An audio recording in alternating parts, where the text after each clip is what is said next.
Welcome to the Insights Unlocked podcast. I'm Nathan Isaacs, Senior Manager for Content Production at UserTesting.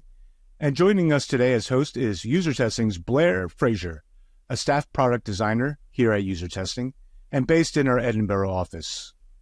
Welcome to the show, Blair. Hey, everyone. Good to be here. And we have two guests joining us today, Aleks Gojkovic and Emma Whitby from the BBC's UX&D team. Aleks is a senior designer researcher, and Emma Whitby is a design researcher, both on the UX&D teams. Welcome to the show, Aleks and Emma. Hi. Thanks so much for having us. Emma, Aleks, I'm super excited to talk to you both today, so welcome. And as we get started, I would love for you to tell us a bit about your own journeys into UX research and design. Emma, maybe you could go first. Yeah. So I actually worked in the music and events industry for years, and I was looking for something new, and I came to the BBC as an assistant to the heads of design. So it was a really amazing opportunity, and it meant I was able to get like a real feel for the discipline of UX. And luckily, people around me saw my potential, and they were actually the ones that inspired me to apply for the role of design researcher. And as you can see, I've never left. But I think, the reason I've stayed is that I've had the opportunity to work across lots of different products and services here. And I've been given the opportunity to get out and talk to audiences about so many exciting new projects. I tend to always kind of think about this role as kind of helping our senior leadership team to get to know our users and to kind of continually remind them just how different our audience base is here at the BBC. Because, we're a public service organisation. So we really do need to understand our users' needs and their motivations and their behaviours so we can really ensure that we're providing value for all.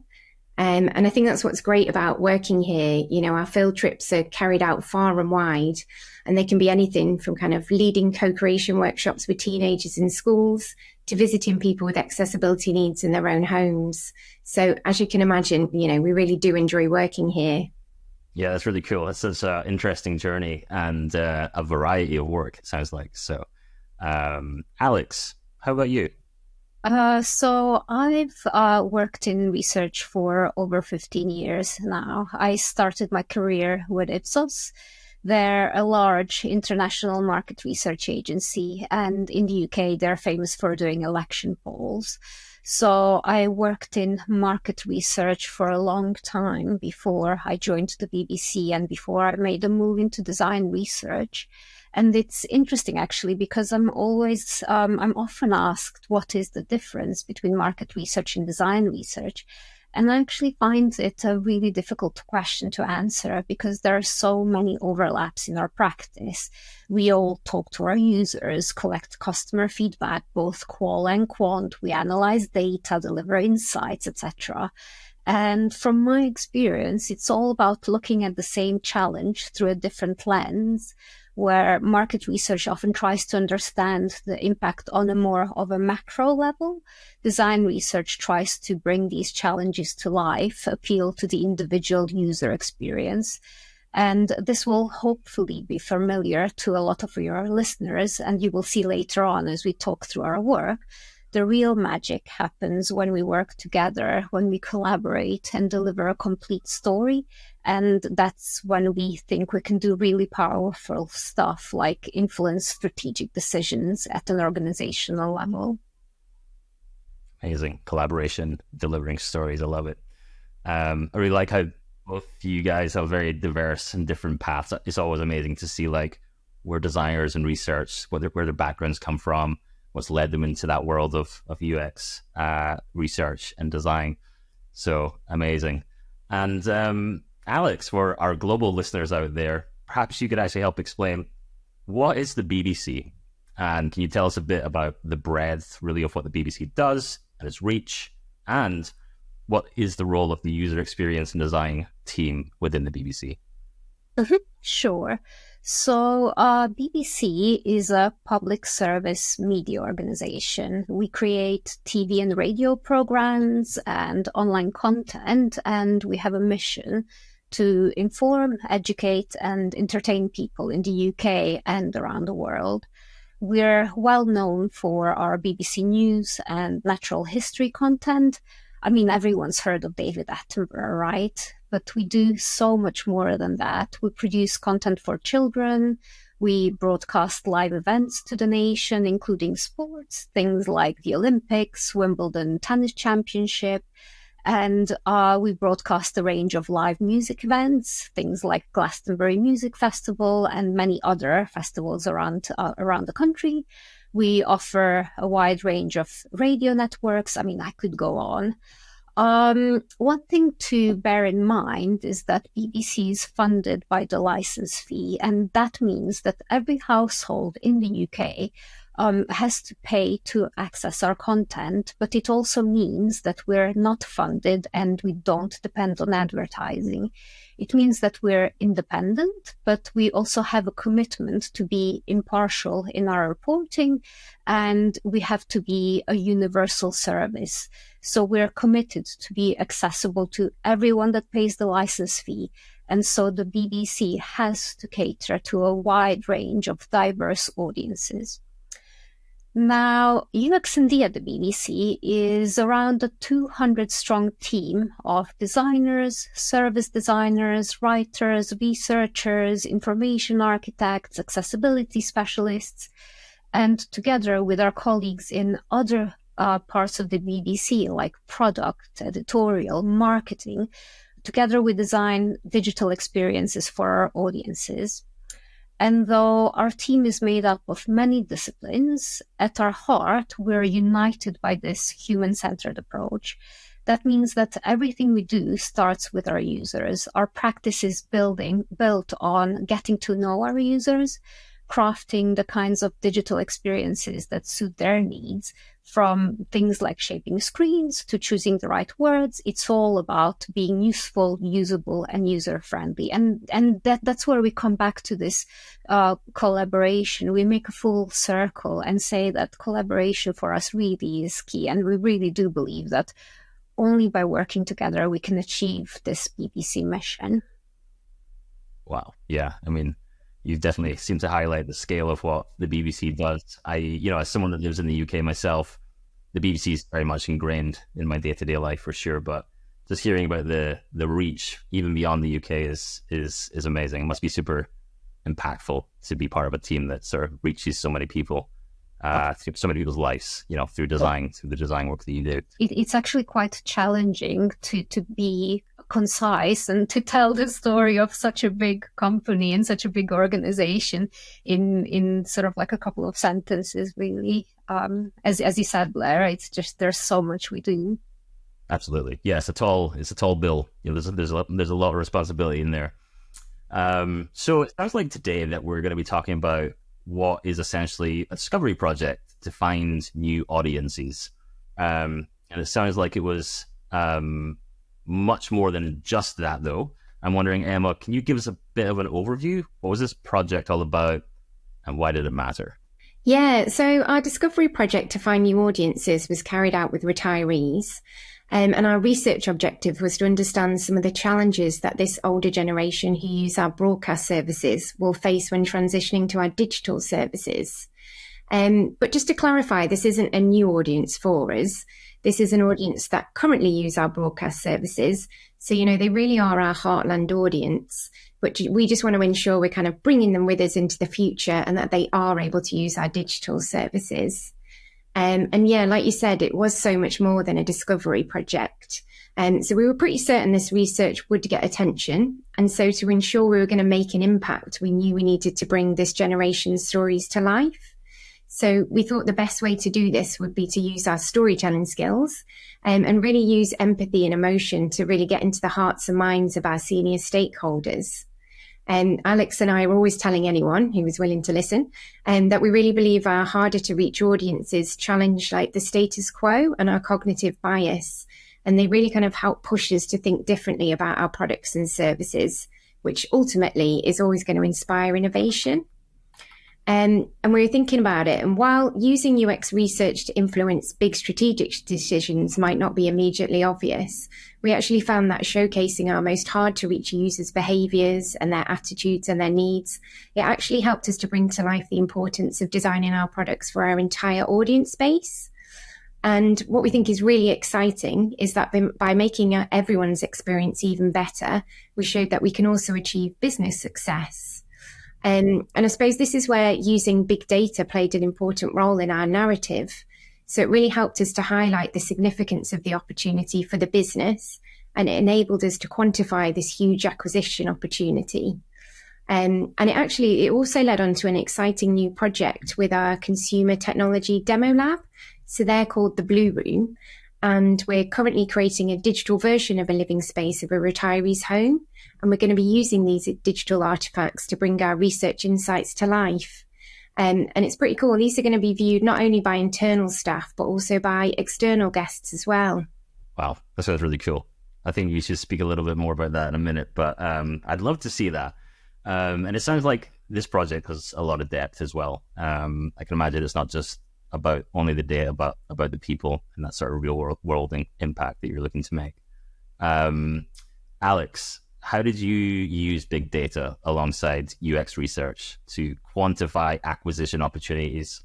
And what role did this combination of like qual and quantitative data play in gaining stakeholder buy-in?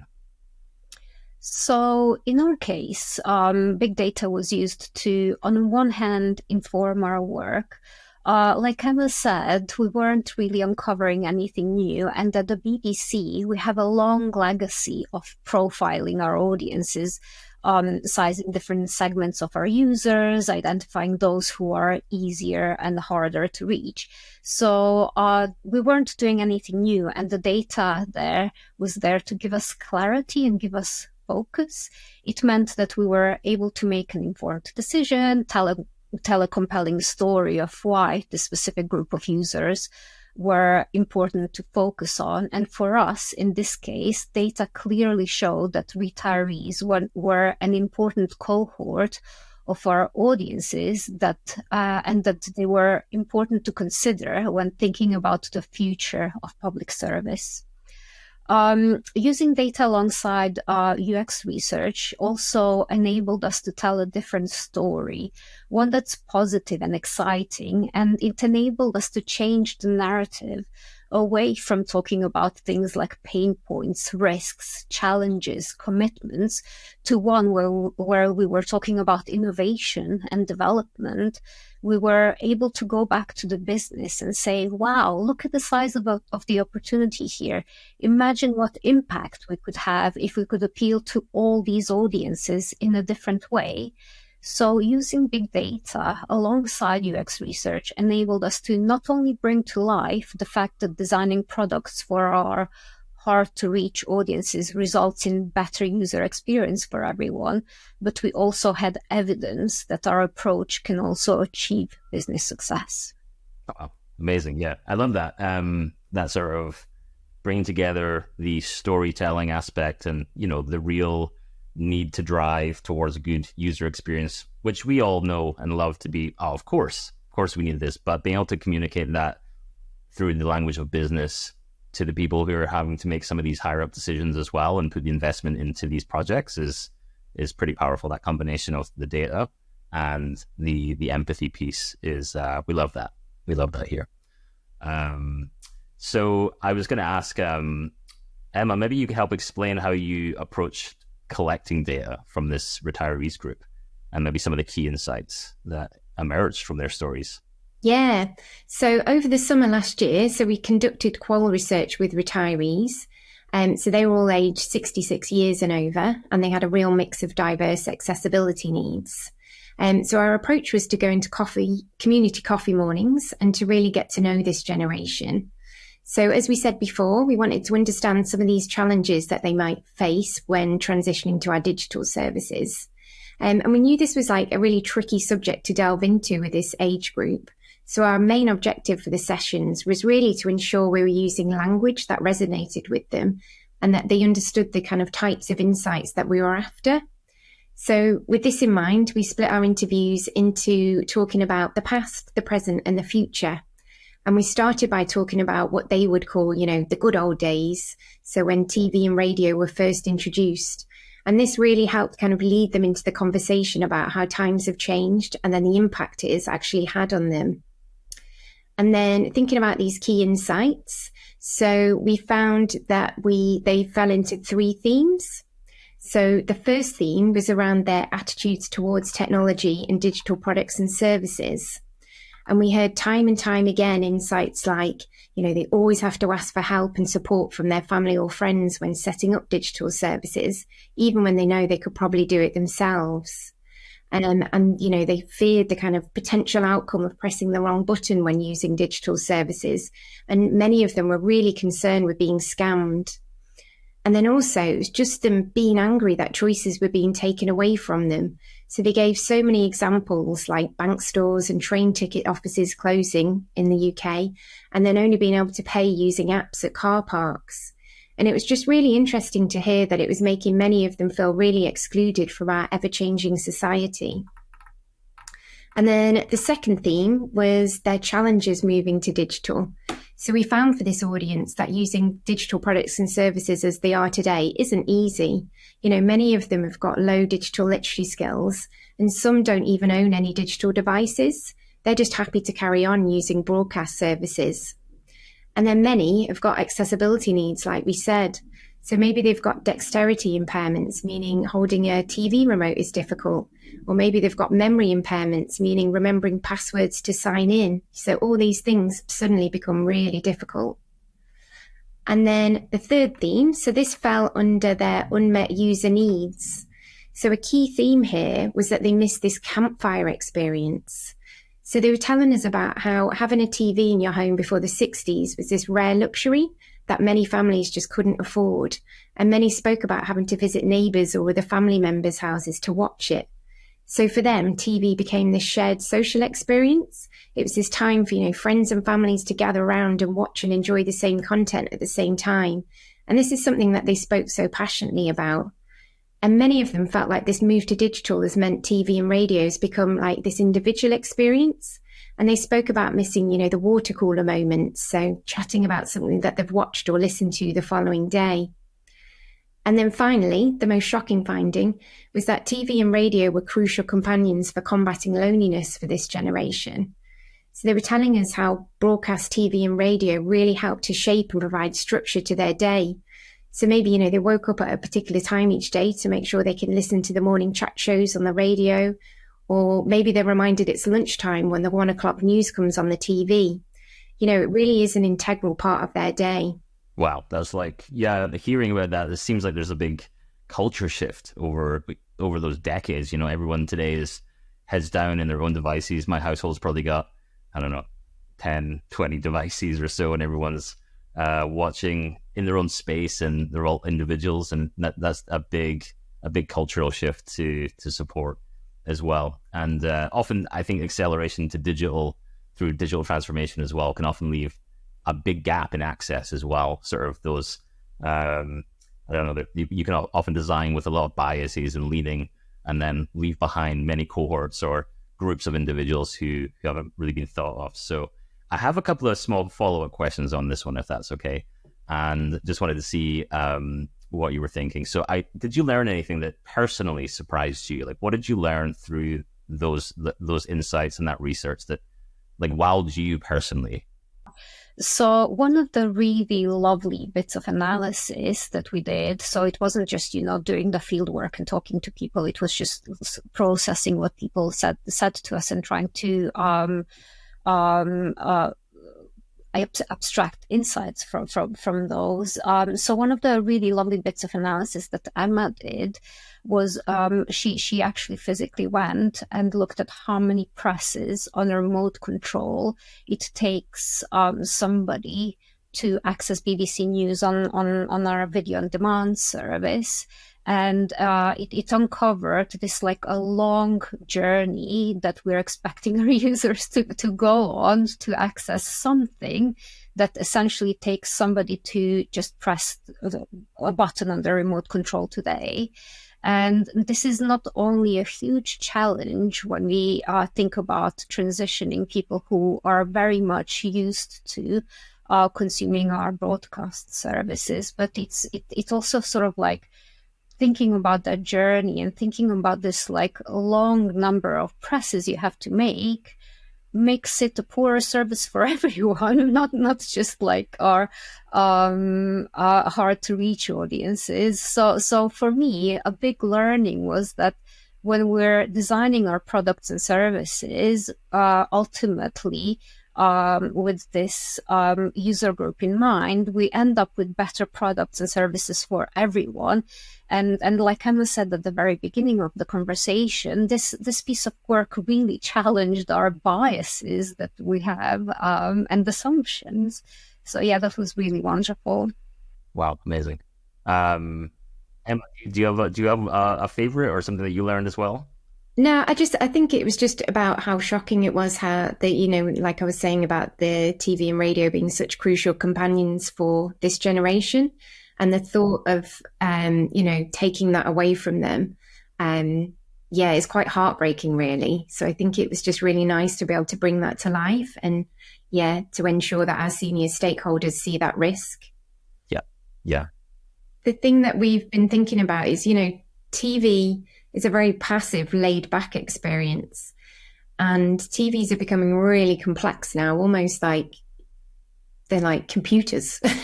And it takes such a cognitive load to go through the thought process of just even what you want to watch.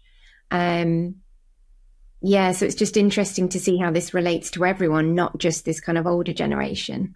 And I think, Emma, one of the things that we quite often talked about as we went on a journey with this project was that the bias that we often came across about this specific group of our audiences, retirees, was that these were sort of like frail, dependent individuals. And when we actually went and spoke to people and met them, that was like, that was far from the truth. It was just very sort of like independent, knowledgeable, curious, brilliant group of people. And I think the sort of like narrative there was for us to make sure that we're connected, and we, like Emma said at the very beginning, that we take everybody on the journey into sort of like the future of public service with us. Emma, would you agree with that? Yeah, absolutely. Yeah.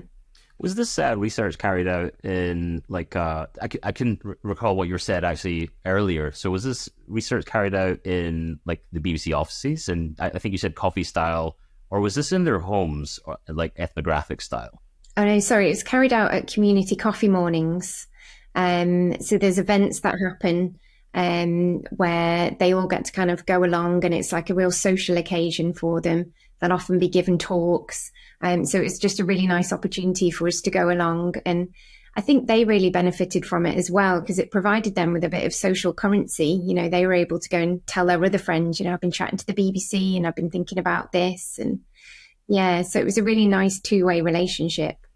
Yeah, sounds like a really nice, like informal style of like engaging with your users versus like a very formal, moderated setup, for example. Yeah, definitely. Yeah. Also, I was just going to say, it's really interesting as well. Like one thing that you were saying, Blair, when I was sharing some of the findings, was around sort of like this change in our relationship to the media. And it was just so fantastic and interesting to hear people's stories of how this evolved over time and over generations. And that's something that's still hugely valuable in society, and it's something we don't really want to lose. As much as we don't want to lose our audiences, we don't want to lose the value that we bring to them with our products and services. And it was just such a lovely heartfelt reminder of what the BBC means to people. Yeah, that's amazing. Yeah. So Aleks, I think you talked about collaborating with your consumer tech demo lab. You got to tell me more about that. And you talked about how you leveraged in-house spaces to bring your research to life. Can you like walk us through what did that look like, and how did how it helped connect people with the insights that you were sort of taking from the research? Sure. So our customer technology demo lab is, like Emma said, is also known as BBC Blue Room. I'm not really sure, but I know there is a story behind that name. They are managed by BBC's R&D department, and there we enable staff to access the latest technology, get their hands on things like connected TVs, smart speakers, mobile phones, gaming consoles, streaming devices. And the team there give internal and external tours and demos of that technology. But they also like to have such tours grounded in user insights so that understanding of our users is at the forefront when showcasing the latest technology. As Emma said before, right now we're working with them to create a digital version of a living space that represents our hard-to-reach audiences. So our intention is to create these living exhibits and for them to bring to life the technology that our audiences use and pain points and barriers they may face, whilst at the same time highlighting this role of the BBC within their lives. So they're like these 3D versions of people's actual living spaces, of their living rooms, of their kitchens, of their lounges, etc.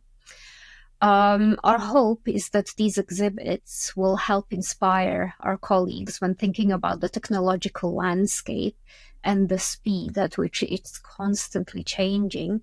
And our ambition is to inspire new ways to unlock more content for more audiences.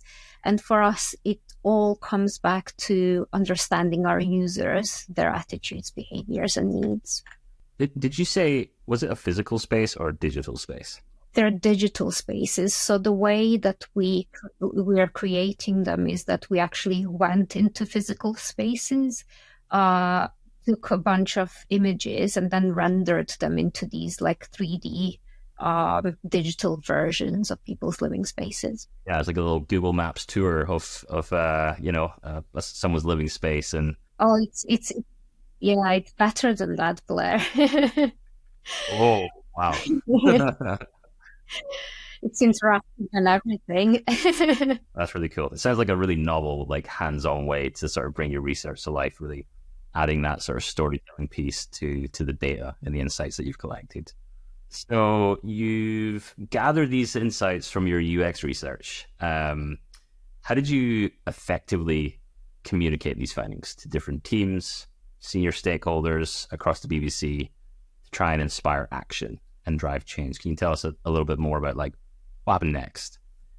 Yeah, so this piece of work led Aleks and I on a real journey, actually. So we've been sharing these findings from our research far and wide over the last year, and it's inspired collaboration across a range of departments.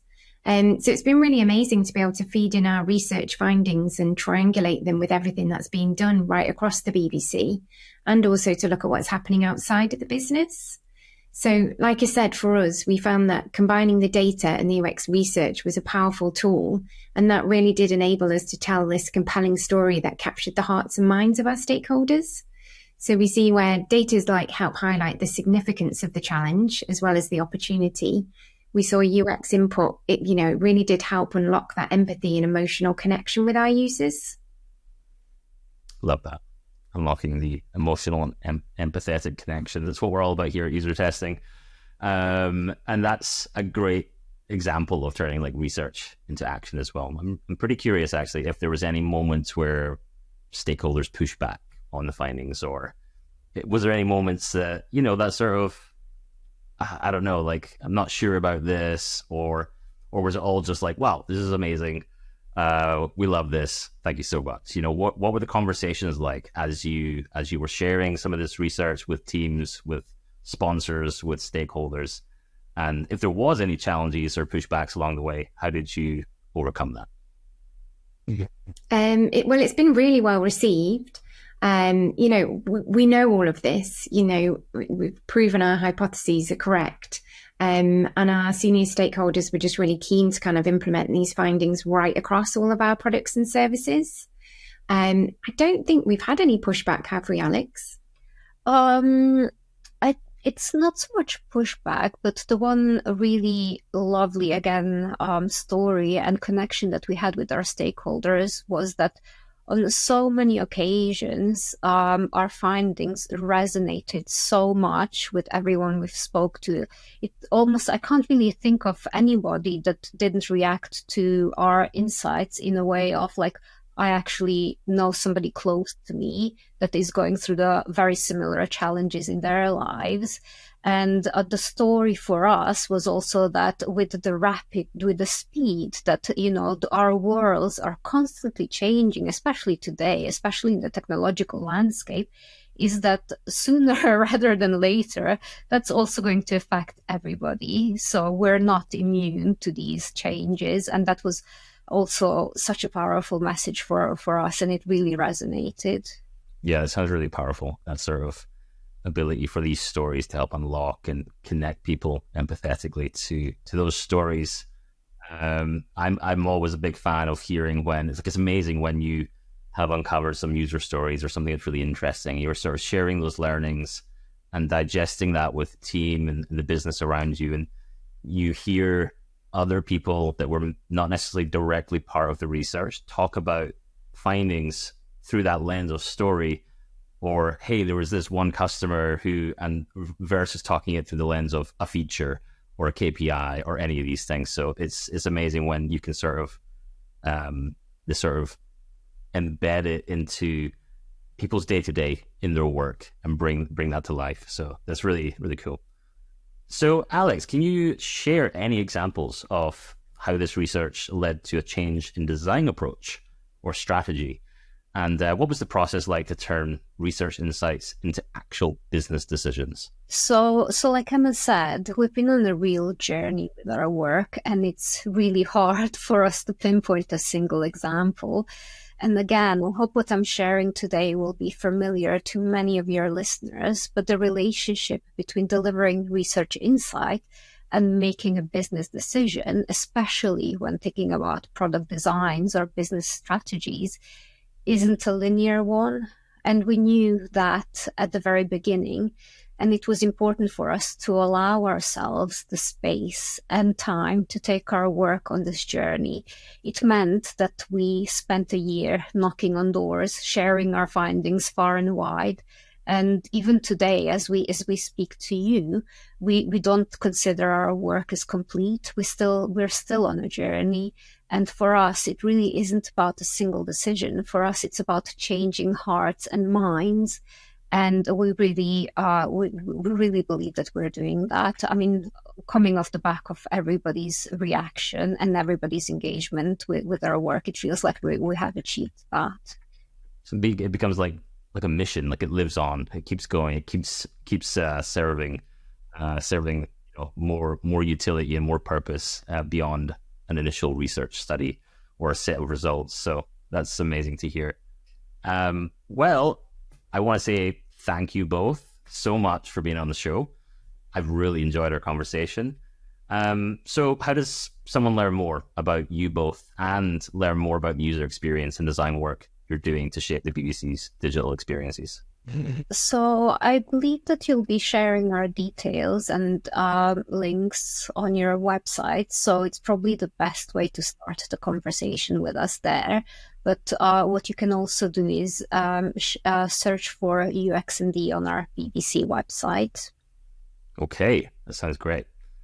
Again, thank you so much for joining the show. It's been a wonderful conversation. Appreciate it. Pleasure. Thanks for having us. Yeah, thanks for having us.